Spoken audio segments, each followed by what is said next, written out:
Bonjour peuple de Dieu, c'est le pasteur Jérémia, aussi connu sous le nom de pasteur Loïc. Nous voulons écouter la parole de Dieu pour la semaine, mais avant tout, nous voulons commencer par une parole de prière. Alors en signe de révérence à notre Père Céleste, à notre Dieu, baissons nos têtes et prions ensemble. Père éternel, Dieu tout-puissant, Dieu de gloire, Dieu fidèle, Saint des saints, Roi des rois, Seigneur des seigneurs, Dieu seul et véritable, toi qui vis pour toujours et à jamais, toi notre abri et notre soutien. Merci encore pour cette nouvelle opportunité que tu nous accordes de pouvoir nous retrouver dans ta présence. Nous venons donc nous abandonner entièrement en tes mains, corps, âme et esprit, pensée, cœur, que tu prennes le contrôle de toutes choses, de l'air, de l'atmosphère, tout autour de nous et en nous.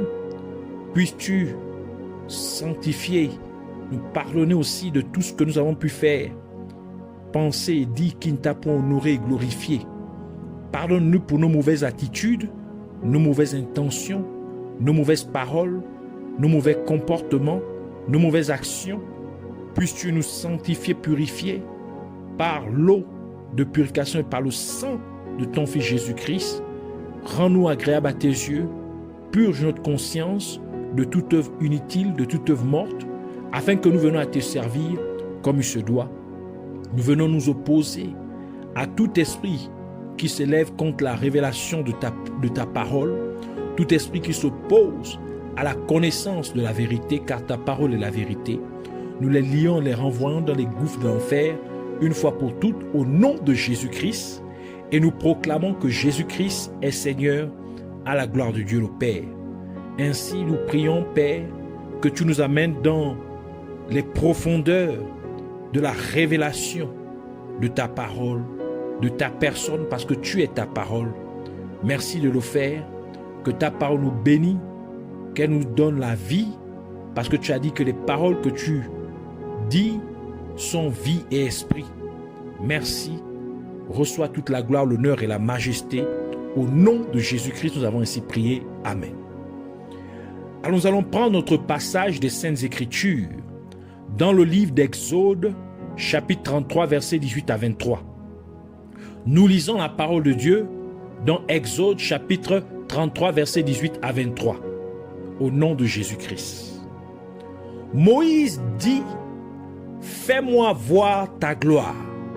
L'Éternel répondit: je ferai passer devant toi toute ma bonté, et je proclamerai devant toi le nom de l'Éternel.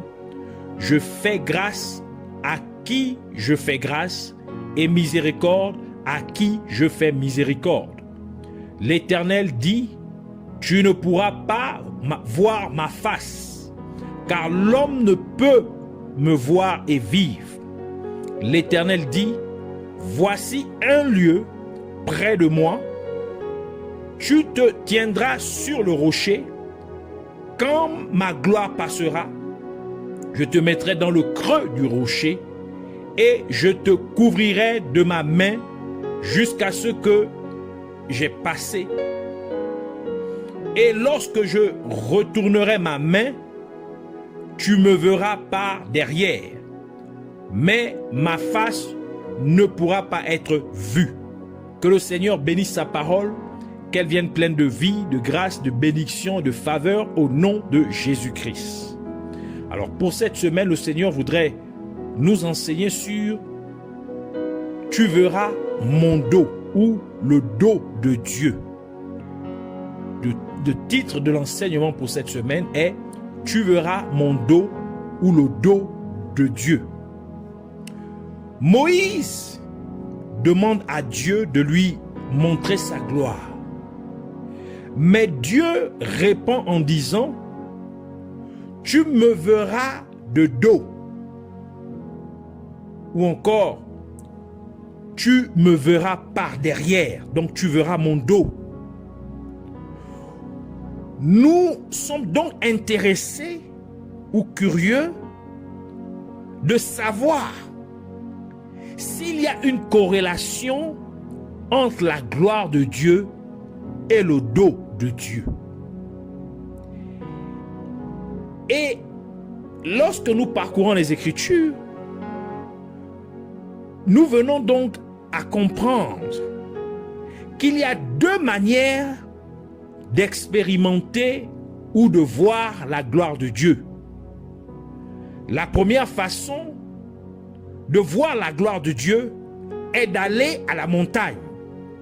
Car Moïse a expérimenté la gloire de Dieu sur le mont Sinaï, où Dieu a manifesté sa gloire par le feu et la foudre, du tonnerre, la fumée. Exode chapitre 19, verset 18 qui dit: la montagne de Sinaï était tout en fumée parce que l'Éternel y était descendu au milieu du feu. Cette fumée s'élevait comme la fumée d'une fournaise et toute la montagne tremblait avec violence. Le prophète Élie a connu la gloire de Dieu sur le mont Carmel, où Élie a affronté les prophètes de Baal. Et Élie invoqua Dieu, et Dieu envoya du ciel un feu pour consumer l'autel qu'Élie avait bâti pour Dieu, et il consuma même l'eau qui avait rempli le trou de l'autel.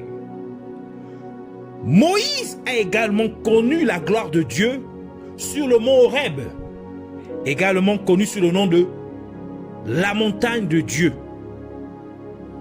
Comme nous le dit le livre d'Exode, Exode chapitre 3 verset 1 à 2, qui dit: Moïse faisait paître le troupeau de Jéthro, son beau-père, sacrificateur de Madian. Et il mena le troupeau derrière le désert et vint à la montagne de Dieu, à Horeb. L'ange de l'Éternel lui apparut dans une flamme de feu au milieu d'un buisson. Moïse regarda et voici le buisson était tout en feu et le buisson ne se consumait point. Donc nous voyons que Dieu a manifesté sa gloire lorsque les gens l'ont rencontré à la montagne.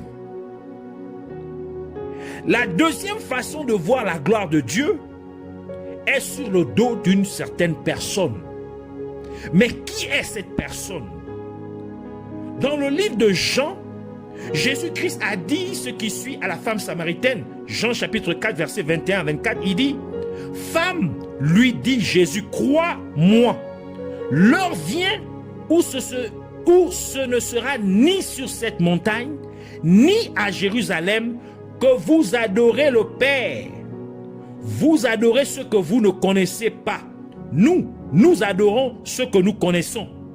Car le salut vient des Juifs.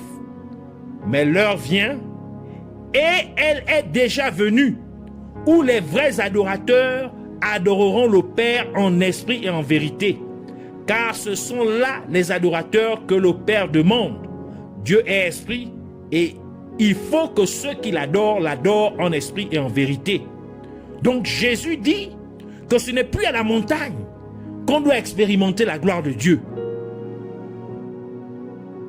Et il ajoute, la parole de Dieu ajoute dans Ageux chapitre 2, verset 9, la gloire de cette dernière maison sera plus grande que celle de la première, dit l'Éternel des armées. Et c'est dans ce lieu que je donnerai la paix, dit l'Éternel des armées. Donc Dieu veut maintenant manifester sa gloire dans son temple. Et Jésus-Christ a encore ajouté dans Jean chapitre 2 verset 19 à 23 pour dire: Jésus leur répondit: détruisez ce temple et en 3 jours je le relèverai. Les Juifs dirent: il a fallu 46 ans pour bâtir ce temple, et toi en 3 jours tu le relèveras. Mais il parlait du temple de son corps. C'est pourquoi lorsqu'il fut ressuscité des morts, ses disciples se souvinrent qu'il avait dit cela et ils crurent à l'écriture et à la parole que Jésus avait dite.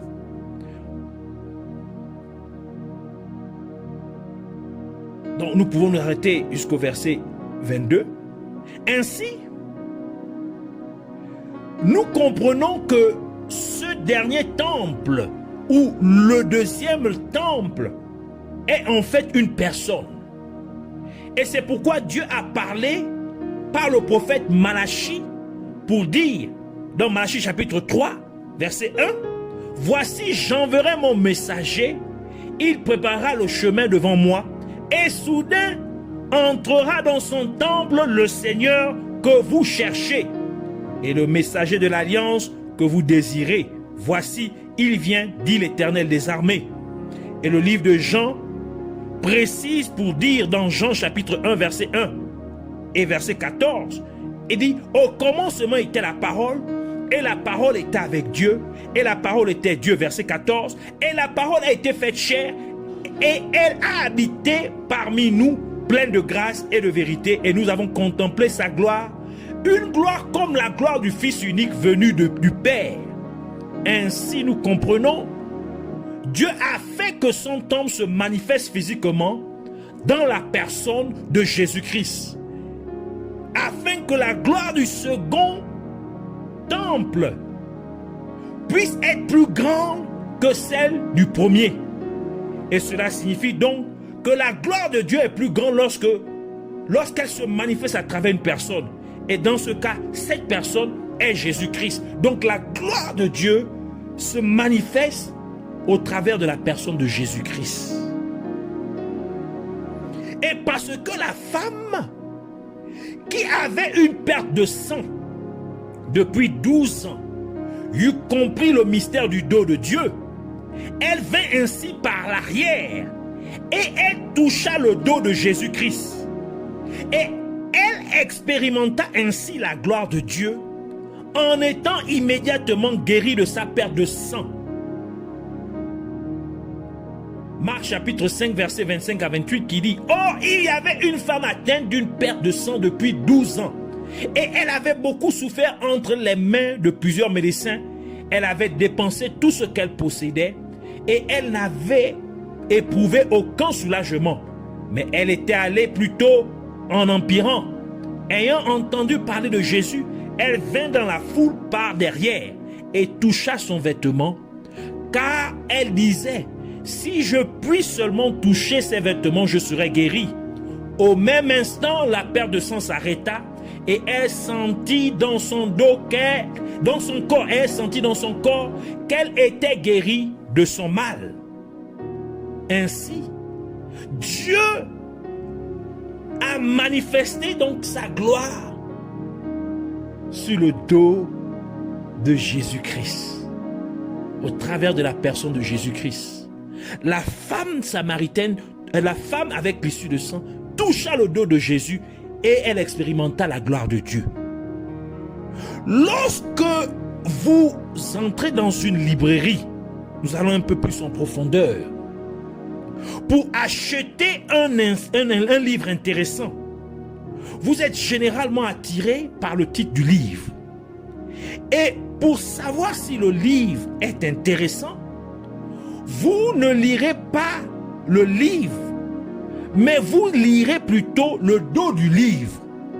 Car c'est généralement au dos du livre que vous trouverez la biographie de l'auteur, une photo de l'auteur et parfois un bref résumé du livre.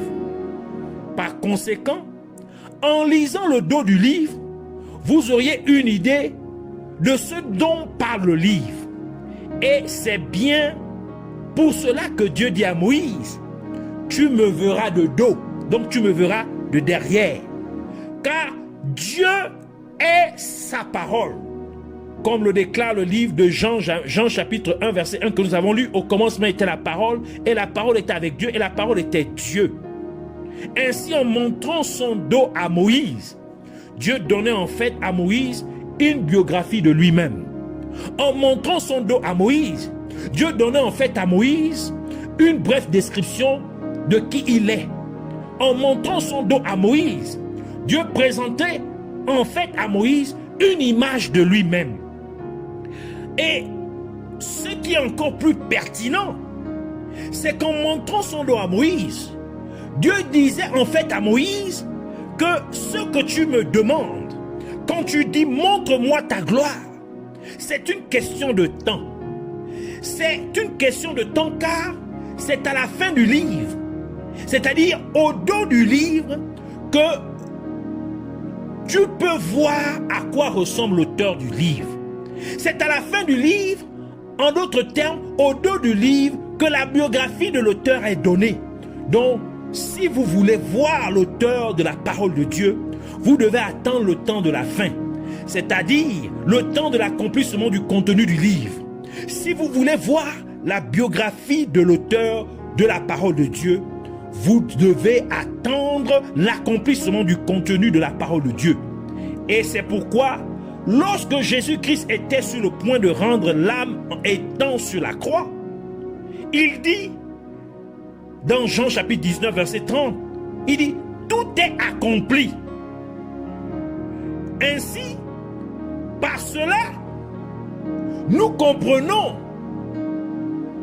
que les gens qui vivent au début, qui ont vécu au début, étaient censés voir la couverture de la parole de Dieu.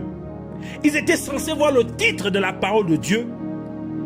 Ils pouvaient lire le titre de la parole de Dieu, mais c'est pour les gens de la fin, c'est-à-dire c'était pour l'Église de voir l'auteur de la parole de Dieu, l'auteur de cette parole de Dieu. C'est-à-dire c'était pour l'Église d'avoir la biographie de l'auteur de la parole de Dieu. C'était réservé à l'Église de Dieu. C'était réservé à l'Église de témoigner de l'accomplissement de cette parole. Et c'est la raison pour laquelle Dieu dit à Moïse, dans Exode chapitre 33, verset 21 à 23 que nous avons lu, il était dit, voici un lieu près de moi, tu te tiendras sur le rocher. Il dit, quand ma gloire passera, je te mettrai dans le creux du rocher. Donc, et Jésus ajoute pour dire, Jésus explique le mystère du rocher en disant à Pierre, dans Matthieu chapitre 16, verset 18, et moi je te dis que tu es Pierre, et que sur cette pierre je bâtirai mon église, et que les portes du séjour des morts ne prévaudront point contre elle. Ainsi, si vous voulez voir la gloire de Dieu, vous devez faire partie de l'église de Dieu, car il est donné à l'église de voir l'auteur de la parole de Dieu, parce que l'église de Dieu est apparue à la fin et non au début. Et vous devez donc être en Christ, car c'est la seule façon d'appartenir à l'église de Dieu, car l'église est le corps du Christ. Et Dieu dit ce qui suit par le prophète Ésaïe, dans Ésaïe chapitre 28, verset 16, il dit, c'est pourquoi ainsi il parle le Seigneur l'Éternel. Voici, j'ai mis pour fondement en Sion une pierre, donc un rocher, une pierre éprouvée, une pierre angulaire de prix, solidement posée. Celui qui la prendra pour appui n'aura point hâte de fuir. Et nous lisons dans notre passage principal des Saintes Écritures que Dieu montre son dos à Moïse. Pour qu'il lui montre son dos, il devait placer Moïse ou cacher Moïse dans le rocher. Et l'apôtre Paul nous révèle que Jésus-Christ est le rocher, est ce rocher. Dans 1 Corinthiens chapitre 10 verset 4, il dit « Et qu'ils ont tous bu le même breuvage spirituel, car ils buvaient à un rocher spirituel qui les suivait. Et ce rocher était Christ. » Cela nous dit donc que pour voir le dos de Dieu, vous devez être en Jésus-Christ. Par conséquent, vous devez avoir sincèrement accepté Jésus-Christ comme votre Sauveur et Seigneur, afin de voir le dos de Dieu. Vous devez donc vivre conformément à la parole de Dieu pour que vous puissiez voir le dos de Dieu. C'est pourquoi le livre de Colossiens dit dans Colossiens chapitre 3 verset 3, « Car vous êtes morts et votre vie est cachée avec Christ en Dieu. » Ainsi, vous devez faire très attention à la façon dont vous vous positionnez par rapport à l'église de Dieu. Ainsi, soyez très prudent lorsque vous arrêtez d'aller dans une véritable église locale de Dieu. Car ce faisant, vous vous éloignez de la position qui vous permet de voir et d'expérimenter la gloire de Dieu. Dans le livre d'Éphésiens, l'apôtre Paul décrit comment les soldats doivent être habillés pour se protéger. Éphésiens chapitre 6, verset 14 à 17 qui dit: tenez donc ferme, ayez à vos reins la vérité pour ceinture. Donc nous devons prendre la ceinture de la vérité.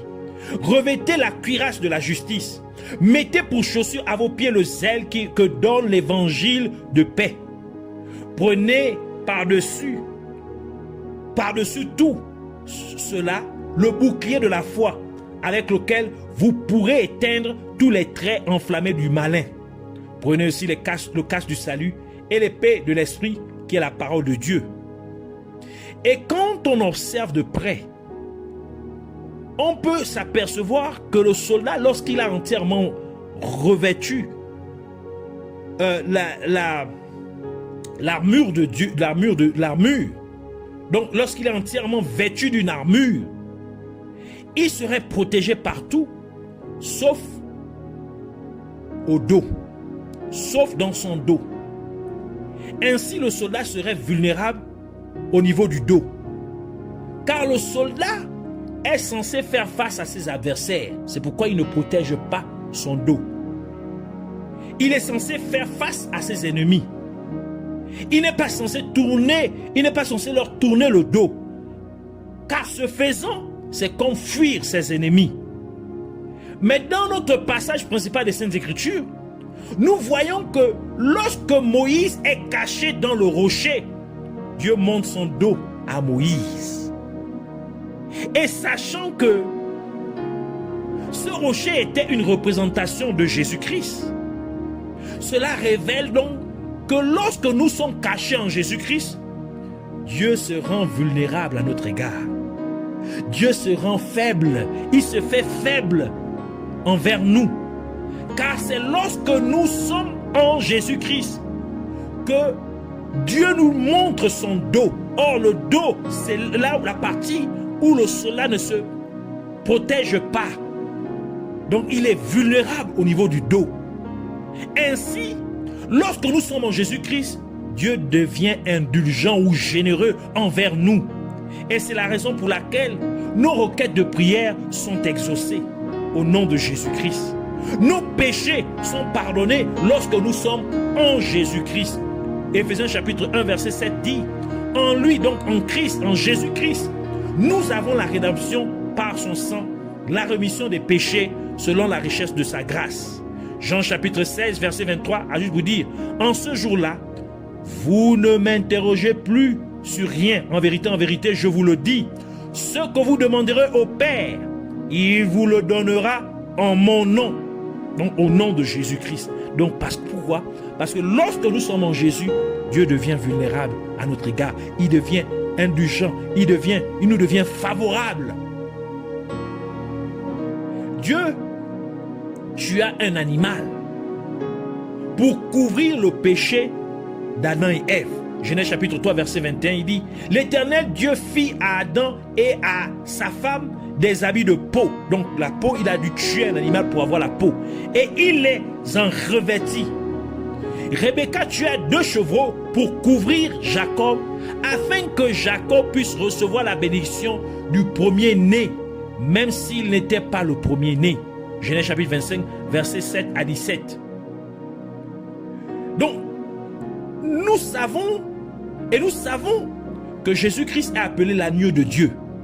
Comme Jean le Baptiste l'a déclaré dans Jean chapitre 1 verset 29 qui dit: le lendemain, il vit Jésus venant à lui et il dit: voici l'agneau de Dieu qui ôte le péché du monde.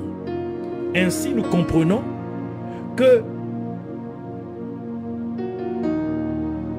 le fait que Rebecca eût recouvert Jacob par la peau de 2 chevreaux qu'elle tua, c'était une représentation de la couverture de Jésus-Christ, d'être en Christ. Le fait que Dieu recouvra Adam et Ève, bien qu'ils eurent péché contre lui, C'était pour apaiser sa colère.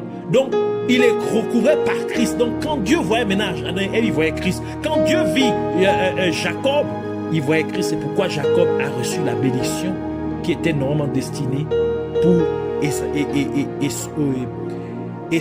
Ésaü, son grand frère, le frère aîné. Ainsi, Jésus-Christ fut crucifié pour que vous puissiez être en lui, donc en Christ, de sorte que lorsque Dieu vous voit, lorsque Dieu vous regarde, il ne voit plus vos péchés passés. Mais Dieu voit maintenant Jésus-Christ et Dieu vous pardonnerait donc vos péchés. Ainsi Dieu rend tout nouveau dans votre vie. C'est pourquoi la parole de Dieu dit dans 2 Corinthiens chapitre 5 verset 17, si quelqu'un est en Christ, il est une nouvelle créature. Les choses anciennes sont passées, voici, toutes choses sont devenues nouvelles. La gloire de Dieu est ainsi obtenue sur le dos. Le dos qui symbolise le rejet. Car Jésus-Christ fut rejeté par les hommes. De même que le livre de Jean en témoigne dans Jean chapitre 1 verset 11, il dit, donc la parole qui s'est faite chair, donc qui s'est manifestée dans la personne de Jésus-Christ, il dit, elle est venue chez les siens et les siens ne l'ont point reçue. Donc elle a rejeté la parole, rejeté Jésus-Christ qui est la parole de Dieu. Et quand Pilate demanda au peuple s'il devait relâcher Jésus-Christ, ou s'il devait relâcher Jésus-Christ ou Barabbas, le peuple choisit Barabbas au lieu de Jésus-Christ. Donc ils rejetèrent Jésus-Christ et choisirent Barabbas. Jean chapitre 19 verset 15 à 17 qui dit, mais ils s'écrièrent, ôte, ôte, crucifie-le. Pilate leur dit, crucifierai-je votre roi? Les principaux sacrificateurs répondirent, nous n'avons de roi que César. Alors il le leur livra pour être crucifié. Ils prirent donc Jésus et l'emmenèrent. Jésus, portant sa croix, arriva au lieu du crâne, qui se nomma en hébreu Golgotha. En conséquence, Jésus-Christ porta la croix sur son dos jusqu'à Golgotha, pour y être crucifié, afin que quiconque croit en lui reçoive la gloire de Dieu, afin qu'il reçoive la grâce de Dieu. Par conséquent, c'est lorsque vous êtes rejeté par les hommes que vous êtes établi pour la gloire de Dieu.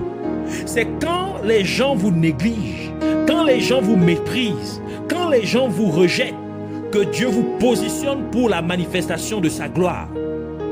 Ainsi, par le fait que Jésus-Christ porta la croix sur son dos, étant rejeté des hommes, c'était pour dire qu'il a porté votre douleur sur son dos. Il a porté votre peine sur son dos.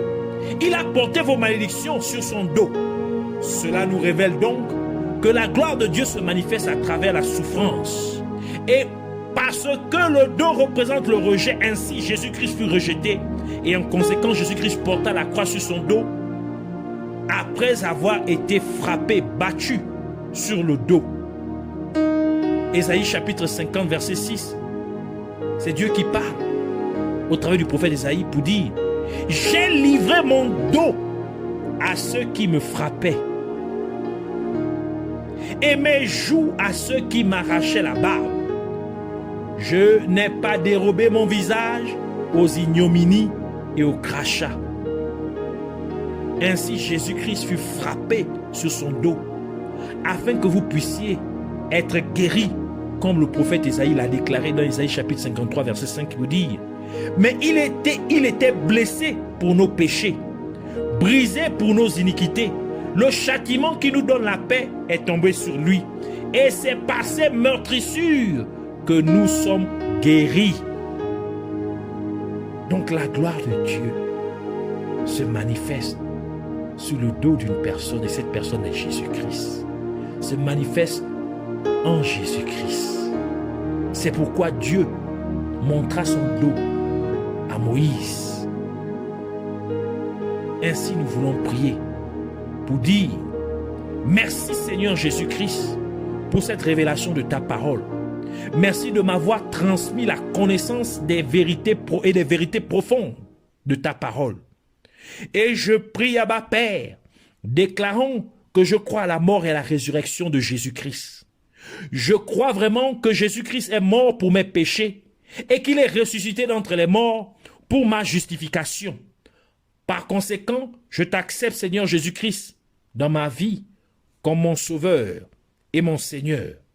Et je te prie de me pardonner tous mes péchés et que tu me purifies et que tu me sanctifies avec l'eau de purification et avec ton sang que tu as versé à la croix du calvaire. Cette même croix de souffrance que tu as portée sur ton dos jusqu'à Golgotha, où tu as été crucifié pour moi. En effet, tu as souffert pour moi. Tu as été frappé et blessé au dos pour moi. Tu as ainsi ôté ma peine. Tu as ôté ma douleur. Tu as ôté ma honte. Tu as ôté ma misère. Tu as ôté ma malédiction. Tu as ôté mes maladies. Par conséquent, je déclare que je suis donc complètement libre aujourd'hui au nom de Jésus-Christ. Et ma vie est cachée en Jésus-Christ afin que les puissances des ténèbres ne puissent plus me toucher au nom de Jésus-Christ. Et parce que je suis en Jésus-Christ, j'expérimente maintenant la grâce de Dieu. Je vois maintenant la gloire de Dieu dans ma vie au nom de Jésus-Christ. Et mes prières sont maintenant exaucées parce que Dieu le Père me montre son dos. Dieu s'est rendu favorable envers moi parce que je suis en Jésus-Christ. Je te remercie donc, Père Céleste. Merci pour tout ce que tu as fait pour moi. Merci d'avoir entendu ma prière. Merci d'avoir été aimable avec moi. Merci pour la manifestation de ta gloire dans ma vie. Merci d'avoir rendu toutes choses nouvelles dans ma vie au nom de Jésus-Christ. Puisses-tu être à jamais exalté et magnifié au nom de Jésus-Christ. Amen.